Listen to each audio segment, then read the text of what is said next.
La parole est à la maire du 10e arrondissement, Alexandra Cordebar. Merci, Monsieur le maire, mes chers collègues. Beaucoup de mes collègues maires d'arrondissement seront d'accord avec moi.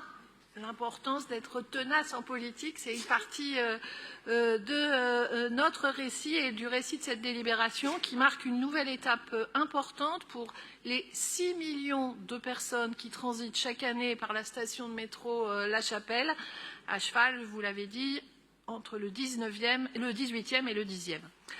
Autant d'usagers, mais aussi de riverains qui nous ont alertés depuis bien longtemps sur l'inconfort de cette station, pourtant incontournable dans leur vie quotidienne. Leur mobilisation légitime avait ainsi ouvert à la fin de la dernière mandature un dialogue entre les autorités compétentes pour améliorer l'accessibilité et les flux de voyageurs au sein de la station.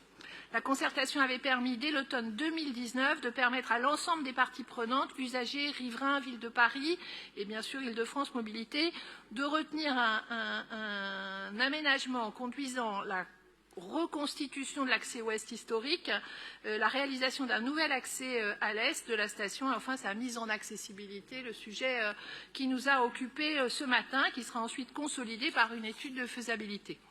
Cette délibération marque une nouvelle étape puisque elle porte sur la signature avec Île-de-France Mobilité et la RATP d'une convention de financement de l'étude avant-projet RATP en vue de la réalisation de ces aménagements.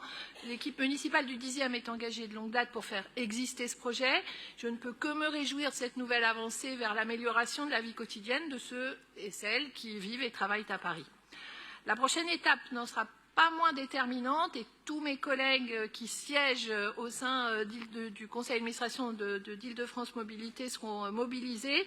Nous devons continuer vraiment à assurer le financement de ce projet et obtenir d'Île-de-France Mobilité l'inscription de ce projet dans son plan quadriennal d'investissement 2025-2029. C'est essentiel.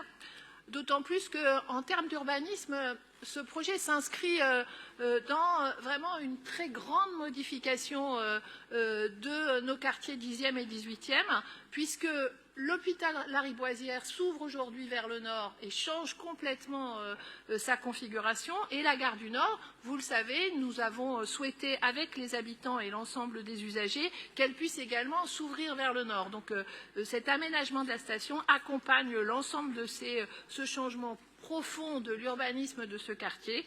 Ce sera structurant pour l'avenir. Donc avec mon collègue Éric Lejoindre, nous sommes mobilisés pour que ces discussions avec Île-de-France Mobilité aboutissent. Restons également mobilisés pour que l'ensemble des projets urbains qui transforment durablement nos quartiers permettent d'effacer cette frontière assez artificielle et permettent d'incarner dans cet espace entre le 10e et le 18e un véritable espace de vie au bénéfice notamment des habitants qui sont frontaliers. Merci, Monsieur le maire.